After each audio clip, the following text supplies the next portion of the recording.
I thought we would start today by talking about a really important topic that, there's this wonderful book. Are you familiar with the Lam Rim? How many of you are familiar with the Lam Rim? Okay, so for those of you who are not, the Lam Rim is a text, and there's actually several of them, that were compiled by the great Tibetan and Indian saints that lay out the teachings of the Buddha in a sequential order so that they help those of us who are really interested in awakening kind of know where we need to start and how we move along the path. And that when we hear about different teachings, we can kind of see where they fit into this compilation of 84,000 teachings. And one of the very first teachings in this amazing compilation is a teaching on appreciating precious human rebirth. And because it's at the beginning of this text, it suggests that there's something really, really important about appreciating human birth, human life, and that, in fact, that's really foundational to being able to accomplish a lot in terms of putting the teachings of the Buddha into practice. And so what we want to do is to develop a really authentic realization, not just to say, oh yeah, I have a human life, how nice that is, but to really develop an authentic realization in our mind about how precious our life is. And Rinpoche has said, so Domo Geshe Rinpoche is my teacher and the teacher of the monastics here, and for many of you here, and those of you who haven't heard her teach, I know she'll be coming in June. But she has a wonderful teaching on appreciating precious human rebirth. And she said that if we do not understand that human life is so very precious, it's difficult to obtain and is easily lost. We can easily waste our entire life without realizing how precious it is and have great difficulty obtaining it again in the near future. Right? And Thupten Chodron, who is a Buddhist nun who has an abbey and has been practicing for a long time, she's done teachings on this topic as well that I'll reference. And she said that just obtaining a human life doesn't necessarily make it precious, right? Because we can look around the world, we can look around maybe even in people that we know, and a lot of humans are really just trying to survive, right? And another foundational teaching from the Buddhist teachings is that impermanence is a fact, right? That 100% of all living things die, and there's a limited lifespan for all living things. So if we're just trying to survive, there's not much hope of us being successful at that, right? Because at the end of the day, we all exit, right? And from the perspective of the Buddhas and the bodhisattvas, so the bodhisattvas, this teaching is called Living a Meaningful Life, the Way of the Bodhisattva. So bodhisattva, so what is a bodhisattva? What is a bodhisattva? I know some of you know this very well.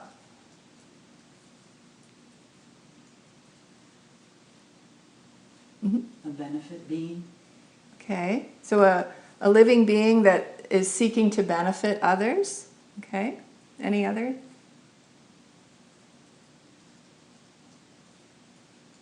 Colin? An awakened being who is engaging in practices to become more and more skillful in benefiting others towards the goal of kind of this grand attainment of Buddhahood. So a being who's attained some level of enlightenment and who's practicing skillful means to gain greater and greater clarity to continue to develop and ultimately fully awaken.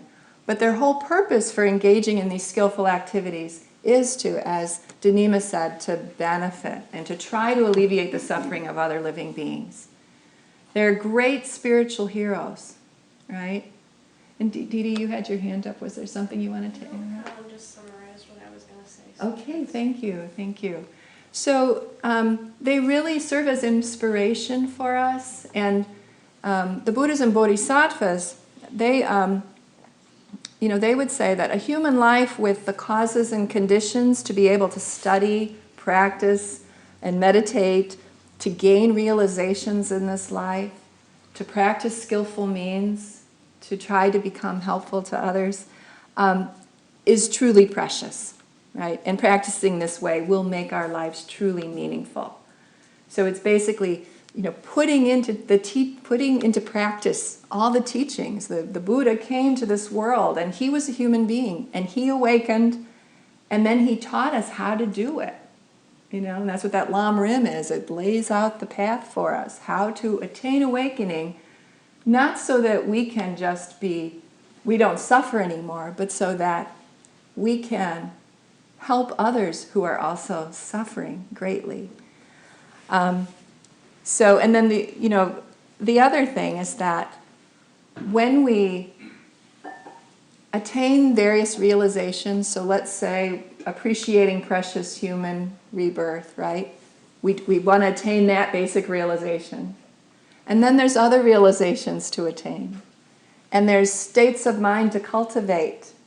And as we do that, that's actually something we can take with when we leave this life, right? We can't take our money and we can't take the people we love, but the qualities that we have cultivated in our mind stream we can take with us. So that's another reason why it makes life so much more meaningful. Okay. So let's take a look at a few of the conditions that need to be present for us to have a precious human life, and then maybe we could think about, well, do we have one? Or do we just have an ordinary human life? Okay? So the first one is being born as human, right? So to have a precious human rebirth, you have to be born as human, right? So let's talk about why that might be a good thing. Okay. So it's actually quite rare and amazing. Like when you start to think about how many living beings exist just on this planet alone. Okay, and we're not even going to talk about other planets and other dimensions and other world systems. We'll just talk about this world. If you take just insects alone, for each individual, there are 200 million insects. That's just insects. They're at least 18 quintillion insects, and they think that's an underestimate. That's 18 zeros after, right? I mean, it's a lot of insects.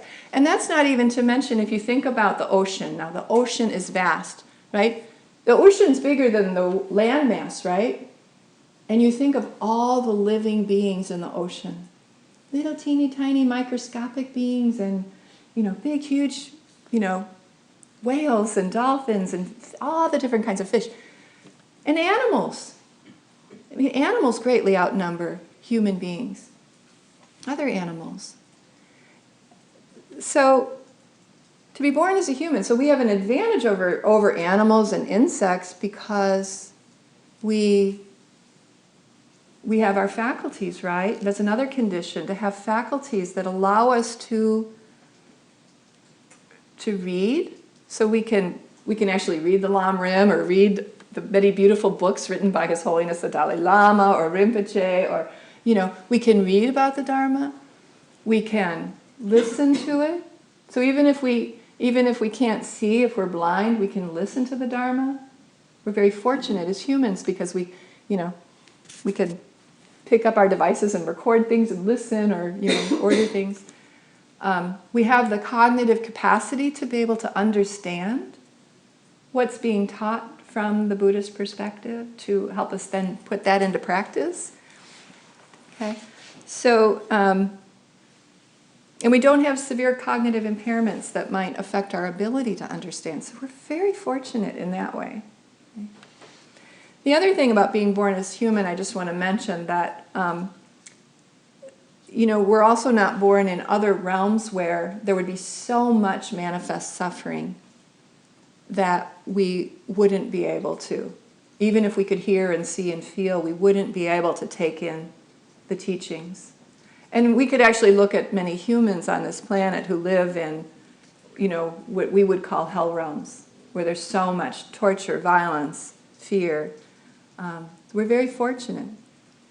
And we don't live in, we haven't been incarnated as a god, maybe in god realms where there's just so much pleasure.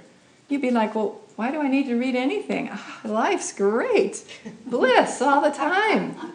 Just total, pure sense pleasures and all that. So we have just enough suffering that it gets us to go, wait a minute, there's got to be more than this. What's going on here? And then we want to learn more, right? So it's really wonderful that we have this human form and these capacities. We have the conditions of coming into contact with the teachings, having an opportunity. Like a lot of people around the world never, and we've had many lives, we've never come into contact with the teachings that would help us understand what we can do to grow and develop and learn. We've come in contact with that. And we have an interest, like you all are here. You're here today on this Sunday morning. You could be sleeping in late, or, you could be playing with your kids in the yard, or taking them on a field trip, or going for a walk in the woods. There's all sorts of things you could be doing, but there's something inside of you that says, I'm really interested in this. I'm really interested in thinking about my life and what I can do to make it more meaningful. And that, you've been drawn somehow to the Dharma. And that's because of your previous work in previous lives. That you have, you probably wouldn't be able to be here if you hadn't, in some previous lives, understood how precious that life was and made some effort to practice, because then that draws you right back. Being born in a place where we have the freedom and opportunity to practice the Dharma, and we have the freedom and opportunity to practice, whatever religion we want that will help us have a meaningful life and make good use of our life. There was a study done by the Pew Research Center, and they reported, a recent study, they reported that 3/4 of the world's population live in countries where there is serious social hostilities or restrictions placed on religious practices or religious study, involving faith issues. So we're not born in a place where we're harassed or tortured or have to fear for our lives. But we don't know what our next life will be, right? We could look at some of these countries where religious freedom is extremely restricted, like China, where there's billions of, this huge population. We could easily be born there. Right? We don't know. So, understanding how precious what we have here and now is really valuable. So we should really cherish our lives in a dharmic way. And the other thing I wanted to share with you that Rinpoche has talked about how extremely difficult it is to have a precious human life. And she shared a story with us in one of her previous teachings. It was a traditional analogy that was taught to the monks in the monasteries there, and that I'd like to share with you. And she said that, imagine that there's a blind tortoise in the sea, and every 100 years, this tortoise rises up to the top of the sea. And floating on the surface of the sea is a golden yoke, this ring. And the yokes, it doesn't stay in one place because, of course, it's on a swiftly moving waters, and the wind is constantly coming, and the waves, and it's moving. And the possibility that that blind tortoise will come up at the exact place where that golden yoke is quite rare. And this is the analogy for precious human birth. That it's quite rare. We know that it can happen because it is possible that the tortoise could come up and poke its head through that golden yoke. But rare. In the Lam Rim, it states, as a quote, "If you squander this rebirth that you have managed to obtain, it would be an even greater pity than if you had wasted 1,000 billion jewels. There is no greater loss. Nothing could be blinder. No self-deception could be greater." Thupten Chodron said, "We're so very fortunate, and if we don't gain this deep insight for ourselves, we may completely waste this life." So Rinpoche recommends that when you have opportunities to contemplate this, think about it, and allow it to really penetrate your mind, to really understand that. So, what prevents us from making use of our precious human life, of our potential? I wanted to share with you is what's called the 8 worldly concerns, or 8 worldly dharmas. So how many of you are familiar with these? Okay, so it'll be new for some of you. And the 8 worldly concerns, they come in 4 pairs, and they're like 2 sides of the same coin. And the 4 pairs are gain and loss, praise and blame, a good reputation, a bad reputation, and pleasure and pain.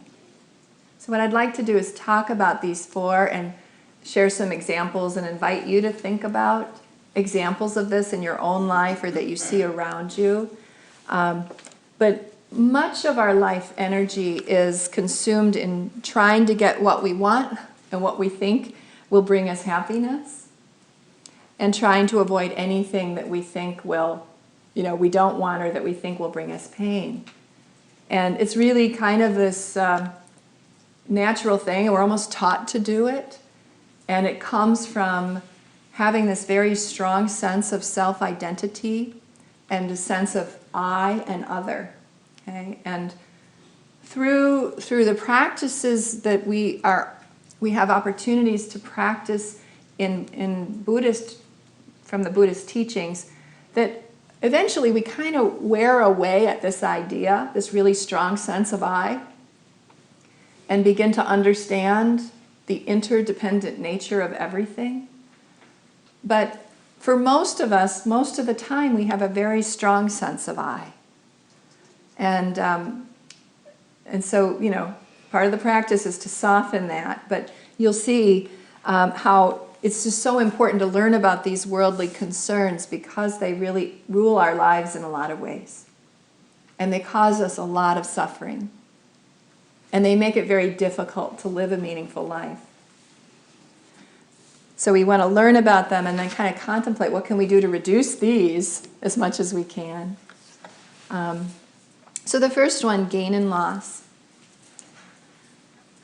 Thupten Chodron talks about this as being, we are absolutely delighted whenever we get what we want. And we're not delighted when we do not get what we want. Okay?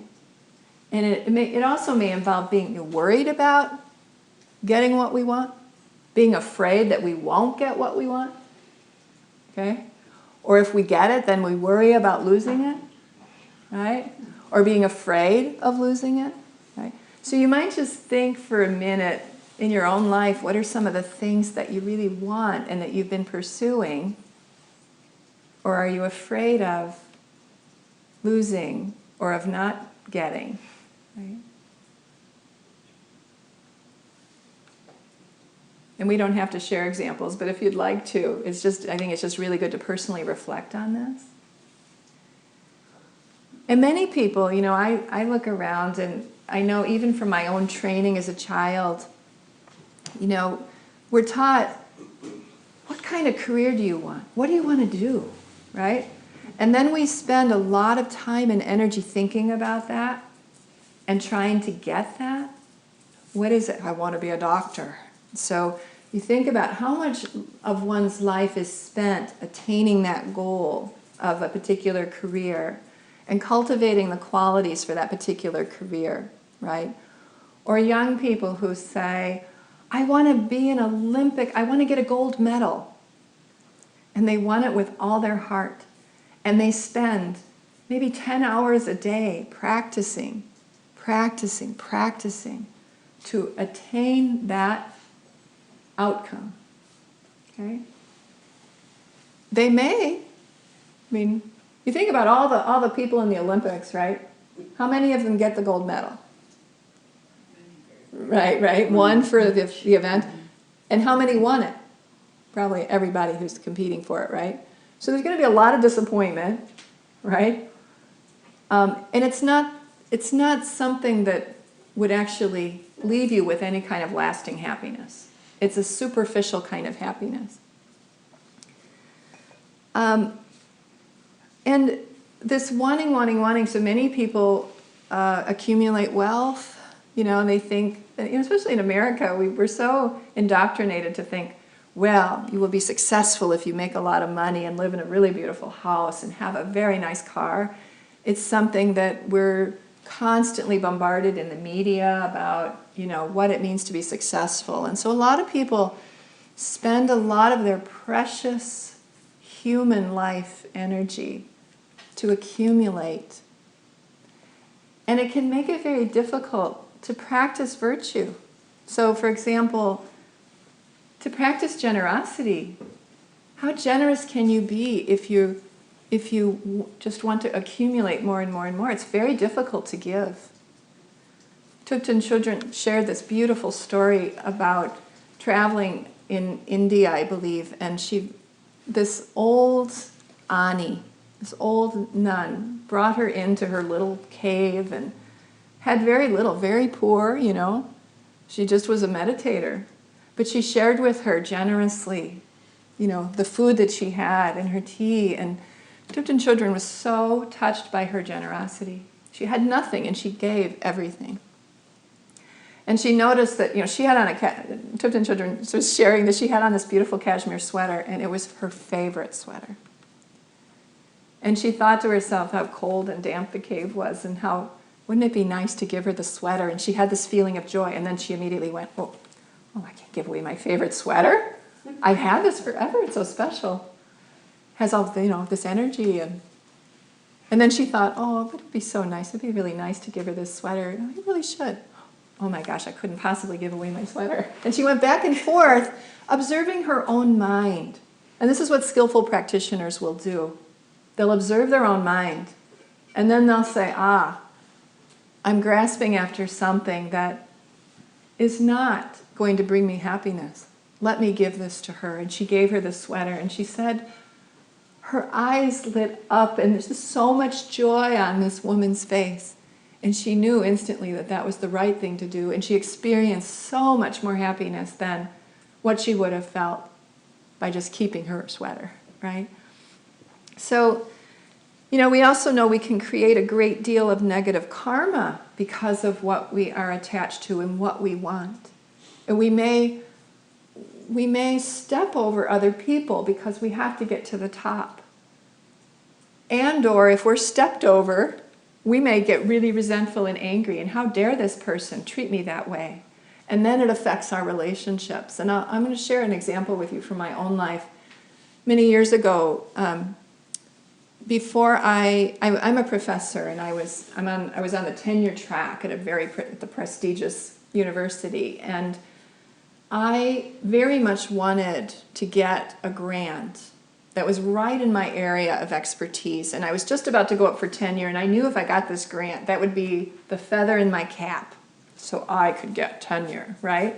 Which I wanted, because that's what would have made me successful. And what happened was I was telling a colleague about this grant and how perfect it was and how wonderful it was, and I was really excited about it, and she's asking me questions about it.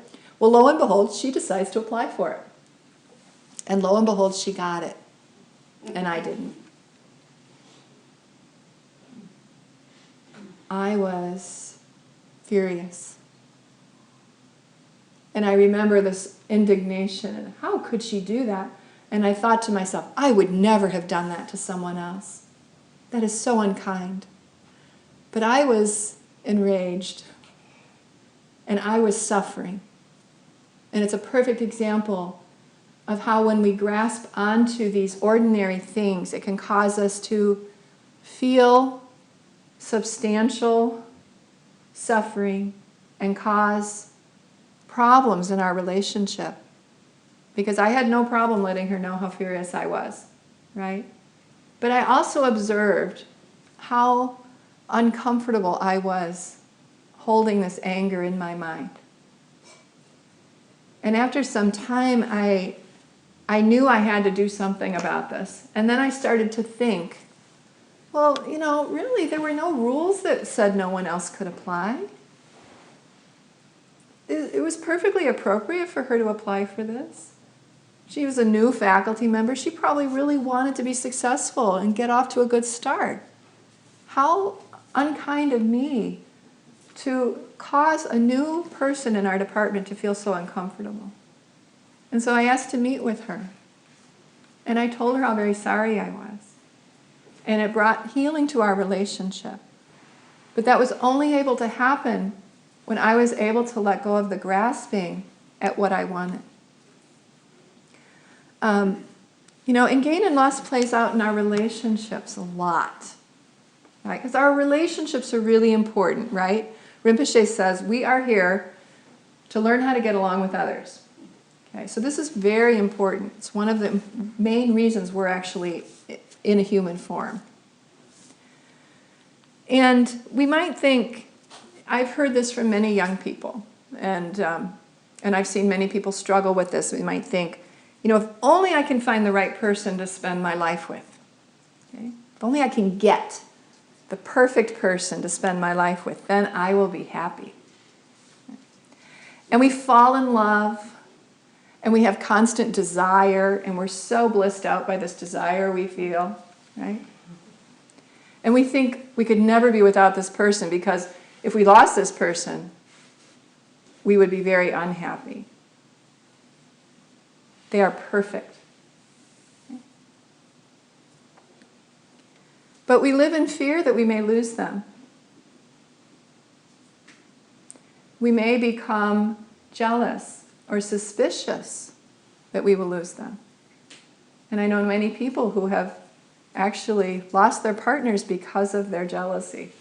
It was so strong, and this person didn't want to be in a relationship with someone who was so suspicious, right? Or they cheat on you. This perfect person, then they, have an affair, they sleep with someone else.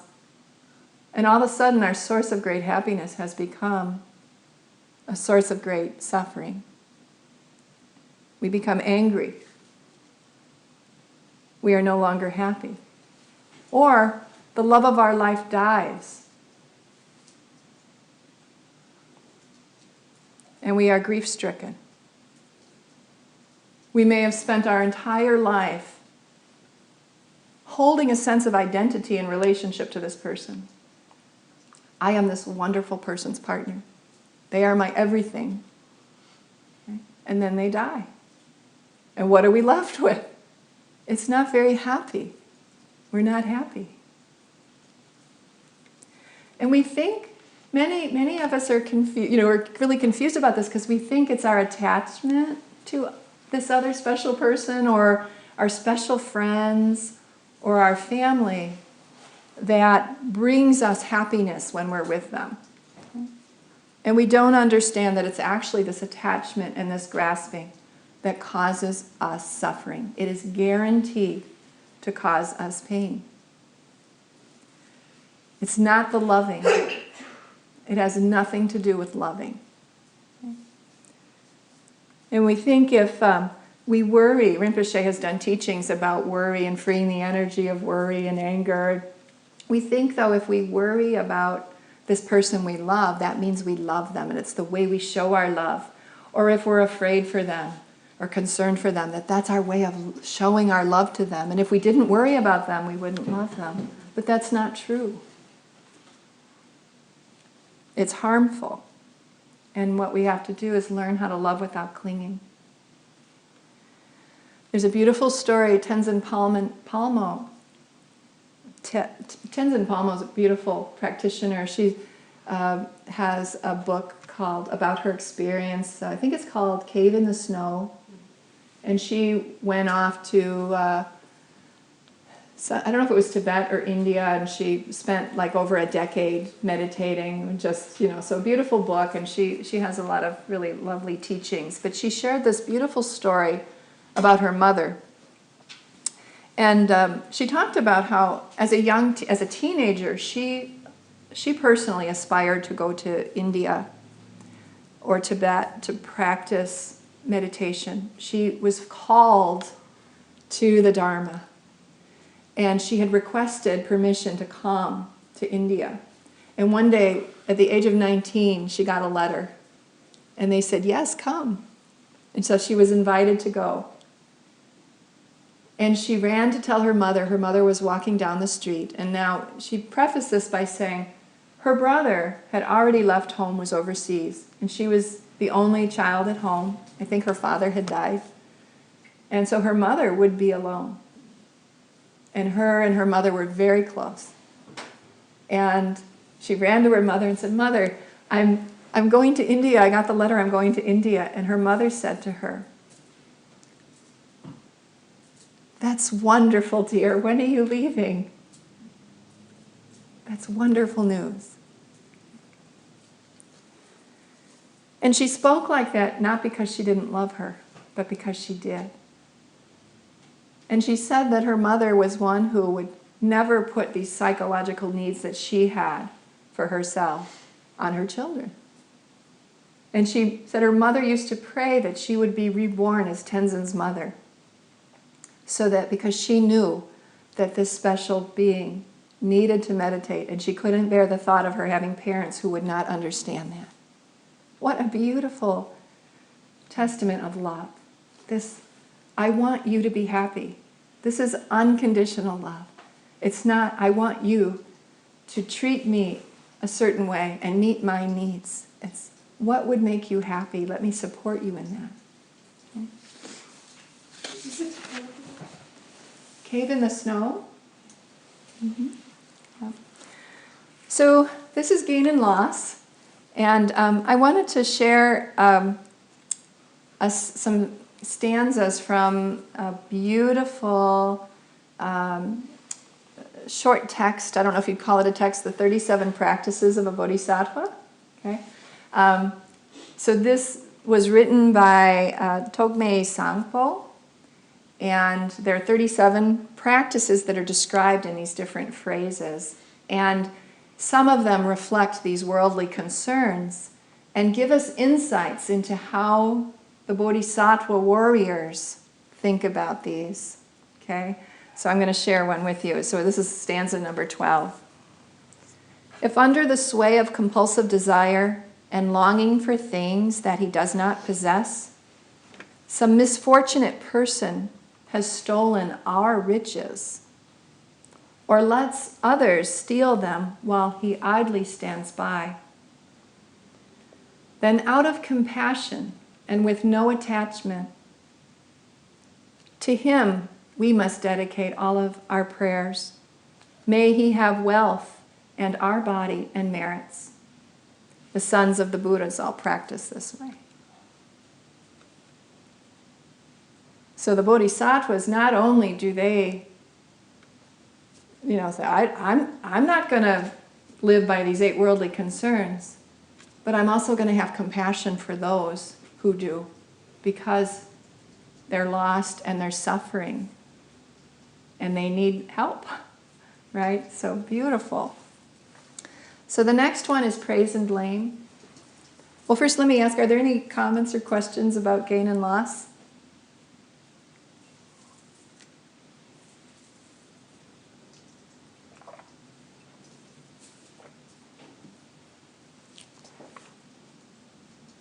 No? Keep going? Okay, so praise and blame is the second pair of the 8 worldly concerns.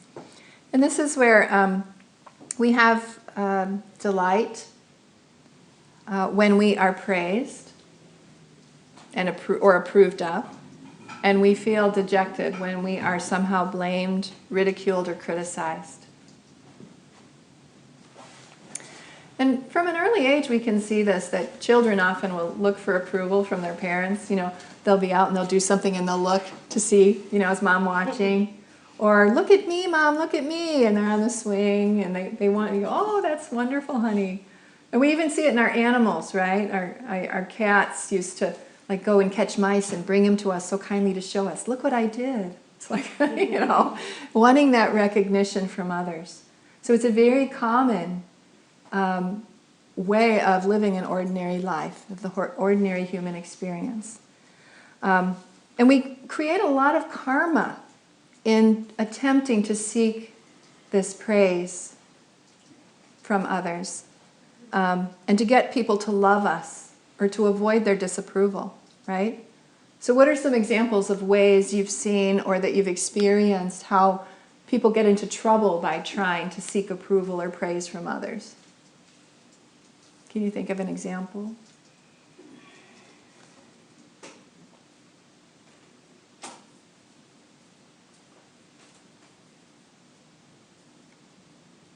Mm-hmm.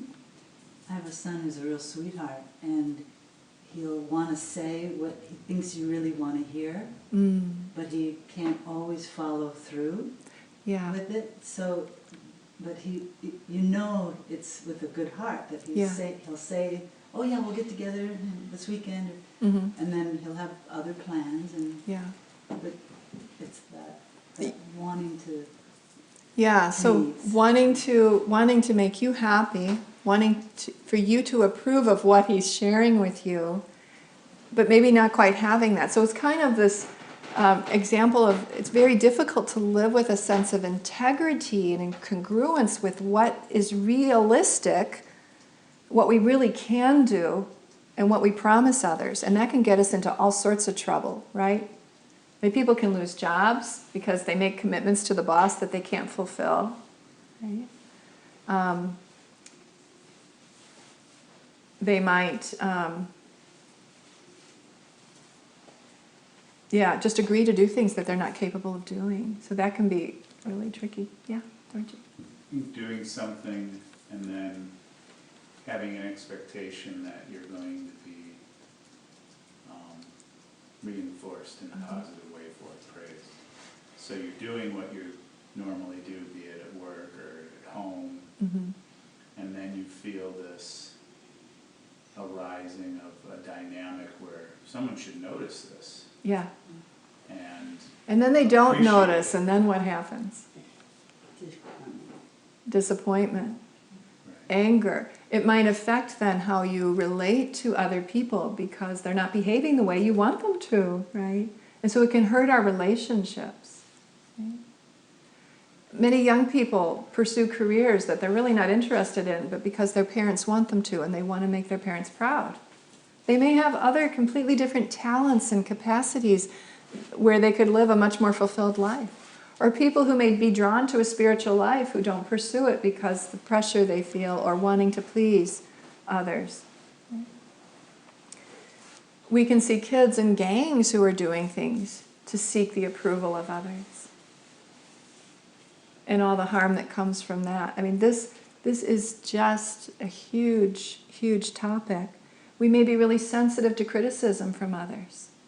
If they look at us the wrong way, and we, I can remember when I was in college and I would write my papers and I'd get feedback from professors and they'd be very critical and I would be like, oh, all upset and, agitated with the instructor. And let me tell you, as a professor now, I'm very careful with how I write my comments, I give constructive criticism, but I give plenty of positive criticism because I know that my students are seeking my approval. And yet, it's my responsibility to help them learn. But there's ways to do that skillfully, right? And at the end of the day, none of this goes with us. The praise, the approval, none of it goes with us. It's not real, right? We can't keep it. If people insult us or don't treat us with the kind of respect we want, we become furious, flooded with anger, or become depressed. We cry. But nice words are just sound waves. They're just words. They come and they go. And related to this one is a good reputation and a bad reputation, which is the next pair. So we're very attached to having a good reputation and feeling aversion to a bad reputation. We want people to say, "Oh, what an amazing person. You believe how hard they work?"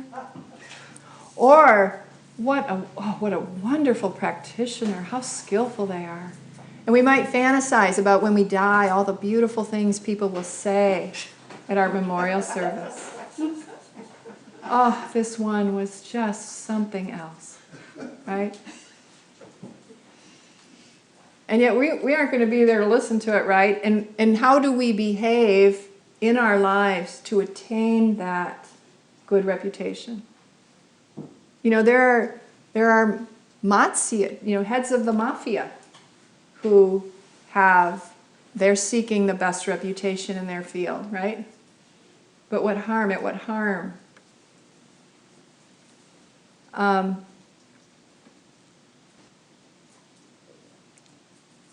what is a reputation? A reputation is only people's thoughts. Tenzin Palmo said it's just blips of energy. We can't control what other people think, right? And very interesting, like when you think about someone like His Holiness the Dalai Lama. Can you imagine? He doesn't behave the way he does because he cares about what other people think. The great Mahasiddhas, the awakened beings alive in this world, actually don't care what other people think about them. They care about helping sentient beings. They care about living an ethical life. It was very interesting. Rinpoche has said if Talopa, one of the great Mahasiddhas, showed up at your house, you probably wouldn't let him in. He'd be naked, he'd have fish hanging out of his mouth. You'd be afraid, but doesn't care what people think, doesn't behave in ways to just please others or that people will have respect. Now, this is not to say that having a good reputation is a bad thing, that we have to be really careful with these worldly concerns, not to think that it's wrong to have wealth, it's wrong to have a good reputation, it's wrong to be praised. That is not the thing. It's the grasping after these things, believing they will bring us happiness, or the pushing away of the flip side of the coin, believing that will bring us unhappiness. That's what the problem is. It's not the actual thing. And so in many ways, having a good reputation might actually help you serve others best. But we wouldn't grasp after it for the purpose of having the good reputation. So I'd like to share a few verses from the 37 practices, again, that are relevant to this. Relevant to praise and blame and a good reputation and a bad reputation, so we can kind of touch into how bodhisattvas think about these things. If someone insulting should spread ugly rumors about us with cruel words unpleasant to hear, and even if what he has said spreads to others and gains wide acceptance as being the truth, Yet out of our wish for the one who's maligned us to conquer his troubles and gain peace of mind, we must practice all virtues and treat him with kindness. The sons of the Buddhas all practice this way. If we're in the midst of a large crowd of people and someone should single us out for abuse, exposing our faults before all within hearing, and pointing out clearly the flaws we still have, then not getting angry, nor being defensive, just listening in silence and heeding his words. We must bow in respect to this man as our teacher. The sons of the Buddhas all practice this way. Now imagine, why would we bow in respect to this person who's just slandered our reputation? What do we gain? What is gained from that?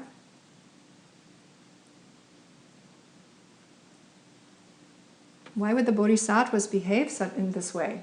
It's not how most people would do it.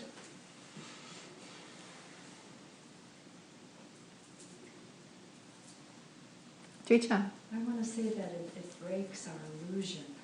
It breaks our illusion of how we are.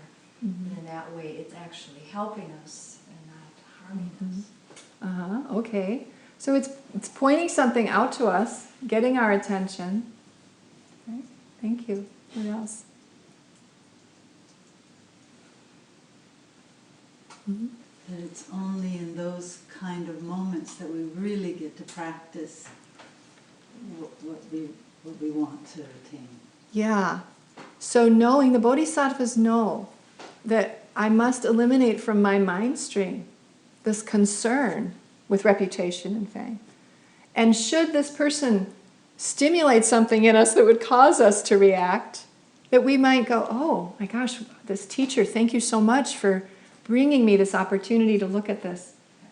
And thank you for letting me practice. I get to actually put the Dharma into practice. And so living a meaningful life in part is taking all of these life experiences we have and applying what we can from the Buddha's teachings to be more skillful and to observe in our own mind what are some of the problems we're still struggling with that we need to try to eliminate. And so there are many, many benefits. Thank you. So the fourth of the pair is pleasure and pain. Oh, yes. Attached to sense pleasures. So this is the sense pleasures of this world. Feeling, hearing, beautiful music, textures, soft mattress, sight, lovely, lovely paintings on the wall, and delicious food, the best food. Right? So we're attached to these sense pleasures, and we have an aversion to unpleasant sensory experiences. So we want comfort, good food. We may spend a lot of time, a lot of our precious life force energy accumulating sufficient money so that we can surround ourselves with pleasure, or so that we can fly to Barbados to lie on the beach and feel the warm sand beneath us and the sun on our face, and drink pina coladas, and, right?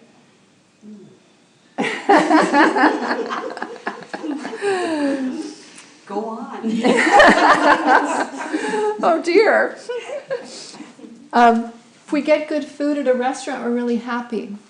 If the food comes and it's cold, we may send it back. This isn't to my liking. Doesn't taste quite right. Please take it away. I've seen people yell at wait staff about their food, and we may seek sense pleasures through sex. We think of good sex life, and in fact we may be using others to fulfill our own sense pleasures. And a lot of horrible things happen to people in this world because of that seeking for sense pleasures. I get, alerts constantly from the university about, sexual assault on campus. And, it's a seeking to fulfill and gratify our sense pleasures. We don't want to be sick. We spend a lot of time preventing sickness or treating sickness because we're uncomfortable. And we want comfort. We want to feel good. We want comfort and ease.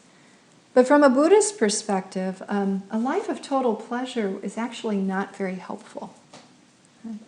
And it's actually regarded as a spiritual dead end. It's not a good idea. It's kind of equivalent to the God realm. And if you just lay on the couch and have someone bring you delicious food and have all of your pleasures fulfilled constantly, you wouldn't really, this life of being pampered and sheltered and protected and indulged doesn't give you the spiritual muscles you need to actually make attainments and to make something happen in your life that is going to be of lasting value. Now, this is not to say you shouldn't appreciate comfort or you shouldn't appreciate your experience, but it's seeking after these things that's important. And if we're too pampered and sheltered, we have no resources to deal with the problems we're going to face in the future, and the problems will come.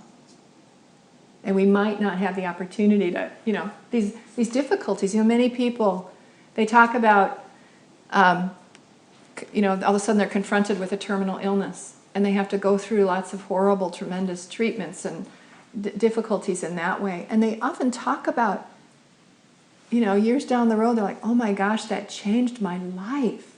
I learned so much through that experience. It changed how I relate to others. It changed how I spend my time. So from these difficult experiences, we can grow. So it's not all about pleasure. And the problems do come because until we're free, we're still in the ocean of samsara. So samsara, is like the ocean, and we come up on the waves, and we're so happy. We have what we want. We have the pleasures of the world, and then whoop, we're sucked back down, undertow. We can't breathe. We're struggling. Our chest hurts. We can't. We have so much difficulty. Up and down. That's what samsara is.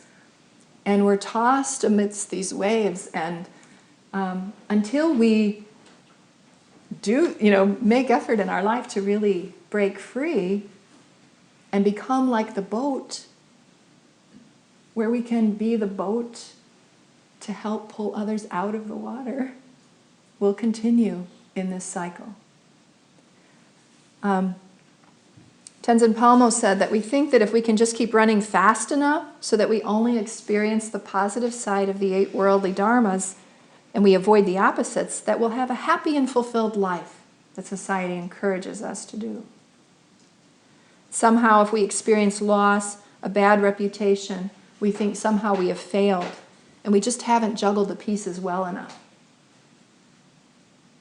Because if we were successful, we would only have good things and endless pleasure. And in that scenario, we would naturally have enduring happiness, but it doesn't work. There's nothing about it that works. And we can see that. We know people who are very wealthy. I know a woman who's a millionaire, and she's had 5 of her dearest friends commit suicide in the last 2 years. These worldly pleasures do not bring the happiness we seek. So, some verses from the 37 practices of the bodhisattva relevant to pleasure and pain. If we are but men of most meager subsistence and always receive a great deal of abuse, if we find ourselves constantly gripped by much sickness and experience harm, interruption, and pain, then accepting ourselves all these hardships that others would have to have suffered from wrongs they had done, we must never lose courage to take pain from others. The sons of the Buddhas all practice this way. Indulging in objects our senses run after, and drinking salt water are one and the same. The more we partake for our own satisfaction, the more our desires and thirst for them grows. Thus, when we conceive a compulsive attraction toward whatever object our senses desire, abandon it quickly without hesitation. The sons of the Buddhas all practice this way. Whenever we meet with a beautiful object or something attractive that pleases our mind, then do not be fooled into thinking it differs, in fact, from a summertime rainbow. There's nothing substantial, though both of them have such a lovely appearance, there's nothing substantial behind this facade. Abandon the drives of compulsive attraction. The sons of the Buddhas all practice this way. So, the 8 worldly concerns consume our energy and waste our precious life. And we actually have choices about how we spend our time and energy. And it's actually our responsibility to make those choices. No one can make them for us. And it's helpful to think deeply about how precious and rare our life is, and really rejoice when we gain an authentic realization of that, and think about what is it that we really want. Do we want temporary worldly happiness and success, or something much more authentic? Rinpoche had a quote on Facebook recently that I thought was very interesting. So because we have to ask what is most important to us. She said, for a bodhisattva, there is no question that it is Dharma, the teachings of the Buddha. However, for ordinary people, there is no question that it is family and friends. You might even say that the Dharma is important to know, but not as important as family and friends. Buddhist practitioners want to know how bodhisattvas think, bodhisattvas who are actually benefiting all living beings. Then you might think, am I really benefiting my family and friends by remaining impaired? Even though I have practiced and tried to be the best person I could? There were many in Tibet who said, if I really truly want to benefit my family and friends, then I will go away to a cave and meditate. And that is how I will benefit them. Why? Because I love them. That is not where we are at, or where you are at, but I cannot say that that is not how some people think. Right? So, and we don't have to go away to a cave to meditate to benefit others, right? There are other ways, and some of us do choose to go away and meditate as much as possible and meditate every day. But what can we take away from this about ways to live a meaningful life? You know, if we kind of think about our precious human life and these worldly concerns that we may not want to follow, right?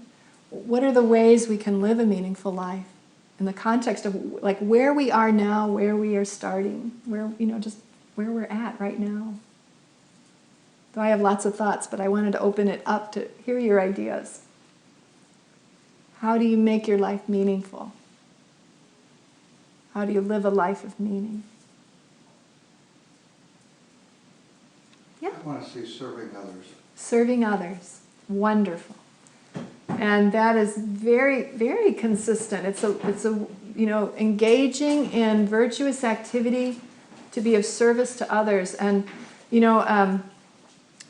His Holiness has said that all sources of suffering come from seeking to meet our own needs, and all sources of happiness come from wishing to serve others and wishing to meet the needs of others. And so that is very skillful. Spending time in service to others. Thank you. What else?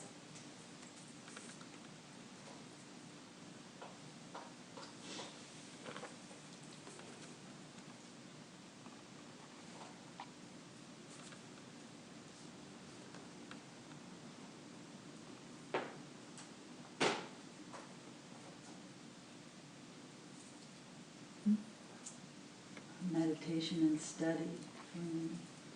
Meditation and study, yeah. Really, understanding that through meditation, you're able to develop those inner qualities. I mean, it helps in so many ways. It can help us to begin to eliminate some of the things that we struggle with and that we suffer from, to, loosen our bonds with, anger and attachment and all of that we need to meditate to gain realizations and to gain insights and to come to understand the nature of reality, so that we don't take all of these worldly concerns quite so seriously, right? Beautiful. And studying.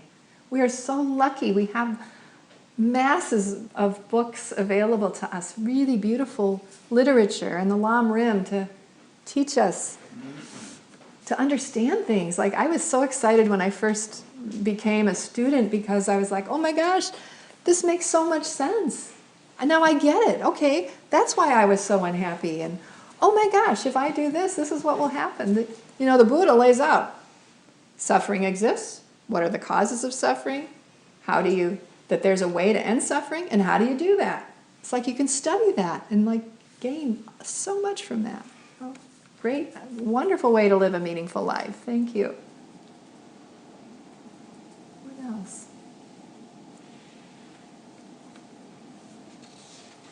Any other thoughts?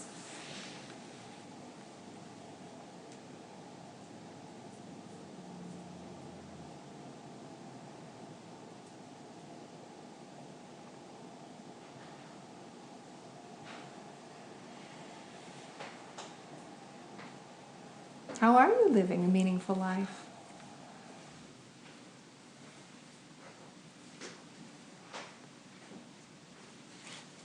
Mm-hmm.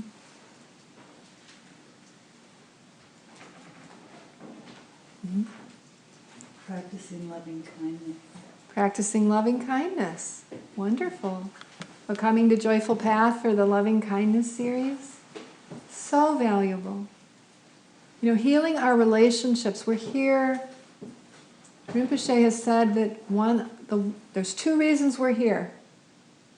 All of us are here to learn how to get along with others and to learn the true nature of compassion. So if you spend your time practicing loving kindness, that brings healing in relationships. And, you can join the forgiveness initiative that Joyful Path has joined with, is it Desmond Tutu? Mm-hmm. What is the website? Did I write it down? The website? It's just forgivenesschallenge.com. Forgivenesschallenge.com. Actually, today is the first day they're starting it. And if you sign up, basically every day they're going to send you quotes or brief activities you can do to bring greater forgiveness. So, I work with people who are dying, and at the end of people's lives, people spend a lot of time, precious time that they could be using to engage in a careful inner process, racking their brains with, how do I repair my relationships? How do I undo the things I have done? How do I let go of regret? So we want to forgive. If we have any kind of healing that needs to be done in relationships, it's... Goodbye. Thanks for joining us. Thank you. It's wonderful. So consider joining the challenge, and really so many beautiful people have talked about what they gain from forgiving others. Right? Yes, Sarah. I think another way is if you are given a talent by the universe, by God, and sharing that with others in a very compassionate and meaningful way, the feeling you receive back is, you can't explain it. Mm-hmm. Yeah, that's wonderful. And so taking what talents we have into the world to help make the world a better place, and however we can do that, yeah. And I would say the one thing is that we don't do it to get the feeling back, but that the joy of simply giving in that way, and it's really wonderful when you come upon what are some of these natural abilities I have and how can I be of service. That's beautiful. Okay. Bryn?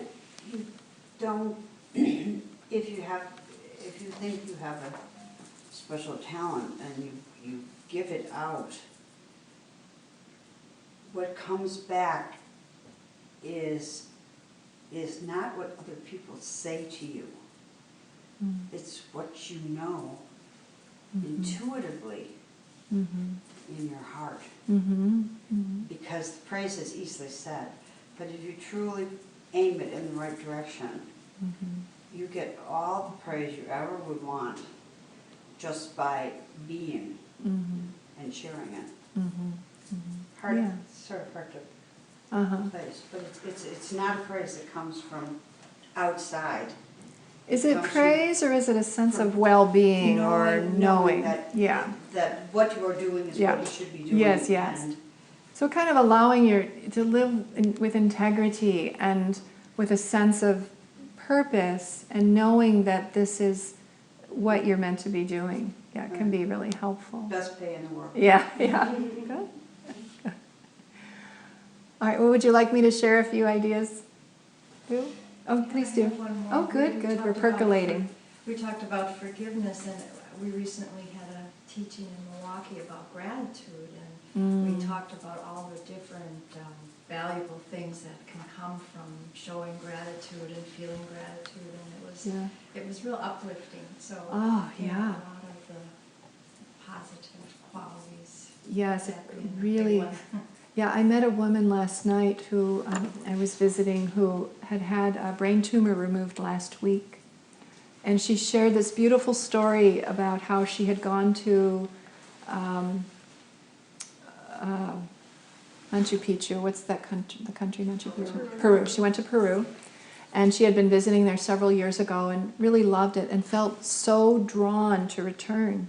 And she wanted to go there to do a vision quest, a 40-day vision quest. And she did go back, and she was there, and she had these guides that were taking her out to this property where she was going to do this. But she got to the property, and she looked around, and it was like there was animal dung all over the place. It was like this farming land, evidently, where they had all the animals had been. And it just, in her mind, it was like, this is just really awful. And I don't think I can do this. This is really scary. And how am I, a woman out here in a tent, for 40 days? How am I going to do this? She had all this doubt. And then she got permissions to stay there. And it was interesting because the worldly concerns came in and said, well, what would people say if you went home and you didn't do it? You told everyone you were going to do it, right? So that's what kept her there, and she stayed. But then that first night before she got in her tent, she started to think about how utterly amazing it was that she had just had this wish not too long before. And here she was returning to actually do this thing that in her heart she really felt called to do. And she was flooded with gratitude, immense gratitude at whatever helped to align things so she could do this. And she went to sleep, and the next morning she woke up and was astonished when she came out. All she saw around her were beautiful flowers. And this place was so incredibly beautiful. The day before looked like a deserted, dung field. And she'd learned that gratitude, experiencing gratitude, was an incredible gift. And she practiced it, and that's what got her through this horrible surgery that she's, kind of recovering from. And she just, was so happy. She was so happy. So, yes, gratitude is wonderful. So, drawing upon what we can learn from the Buddha, the other ways we make our life meaningful is living a really ethical life. This is very foundational, So, keeping good ethical conduct, avoiding harming others to the extent that we can, making good decisions. I was with my sister walking through the woods yesterday, and she came upon and saw this bubble wand on the ground, and she was like, "Oh, I'm going to take that," and And I said, "Well, I wonder if the child who left it here would come back and look for it." She was like, "Oh," and she put it back, and I don't know. I mean, it could have been fine to take it. I don't know, but in my mind, I'm always thinking, well, is that mine to take, and do I have permission to take it? And so practicing that, thinking about that. Taking vows, many of us in this room have taken vows. We take refuge, we've taken bodhicitta vows, we've taken different kinds of vows. And those taking vows is a really precious opportunity to accumulate merit. And we accumulate merit not for ourselves, we don't do it for ourselves, but we actually need vast stores of merit to break through in our awakening. That's what the Buddha did. When he sat down under that tree, he had vast stores of merit that were required for him to break through, to awaken. And so we need the merit in order to awaken so that we can then help others. We don't do it for ourselves. So this is very important. And when you take vows, as long as you're not breaking your vows, you're accumulating merit even when you're not doing anything, even when you're sleeping. So that's really helpful. And then when difficulties do come in our life, we can practice. Thupten Chodron had a whole teaching on how we use thought training. So recognizing that when difficulties come, they're opportunities for us to grow. Change is constant. When we get sick, we will, we can think, may I just, that we don't push it away. We just, all right, I have this sickness, and I bet a lot of other people do too. May I just experience this for them? May I take it from them? Okay? When you're washing dishes, you might be like, the soap and water is compassion and wisdom, and you're going to clean away all the defilements of your own mind or of the minds of all living beings. So there's all sorts of ways we can use thought training. She said when we walk upstairs, we might think you're leading all sentient beings to awakening. And when you're walking downstairs, you might think you're going to free all living beings in hell realms, toward awakening. We can use our everyday actions in that way. So just changing the way we look at situations. And, like the bodhisattvas, when we're insulted, we might say, oh, this person's helping me to purify. And when bad things happen, we might say, oh, thank goodness this karma is clearing. How wonderful that now this karma is cleared. I rejoice, and accept what comes. Okay? So, in conclusion, I have a couple quotes I want to share with you, and I put these on a handout that I'll give you. And then there's a brief writing from B. Alan Wallace, What Makes for a Meaningful Life? And he has 4 key points that he uses to consider whether each day is meaningful. And I thought you might find that helpful to see how someone makes sense of that. But I'll just conclude with these verses. The first verse comes from the great Je Tsongkhapa. So he's the founder of the Gelug tradition, incredible being. I'm looking right here, Je Tsongkhapa. This was taken directly from the Lamrim. He said, "This opportune physical form is worth more than a wish-granting gem. You only gain its like the once, so hard to get, so easily destroyed. It's like a lightning bolt in the sky. Contemplate this and you will realize all worldly actions are but winnowed chaff, and night and day you must extract some essence from your life. I, the yogi, practiced this way. You, wanting liberation, do the same." And then one of the verses from the 37 practices. "The sound human body endowed with full leisure, an excellent vessel rare to be found. Since now we've obtained one in no way deficient, let's work night and day without veering off course.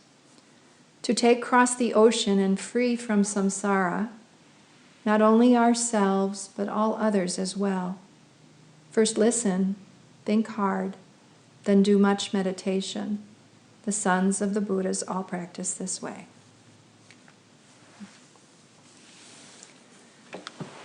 Okay, so if you'd like to join me in dedication.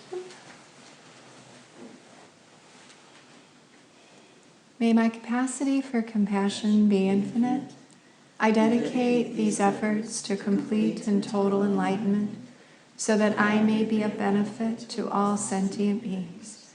May it be so. And I want to say that any benefit that may have come from this teaching today comes from the guidance of my kind Guru Domo Geshe Rinpoche. And any harm I may have caused, I sincerely apologize and take full responsibility for myself. So, thank you.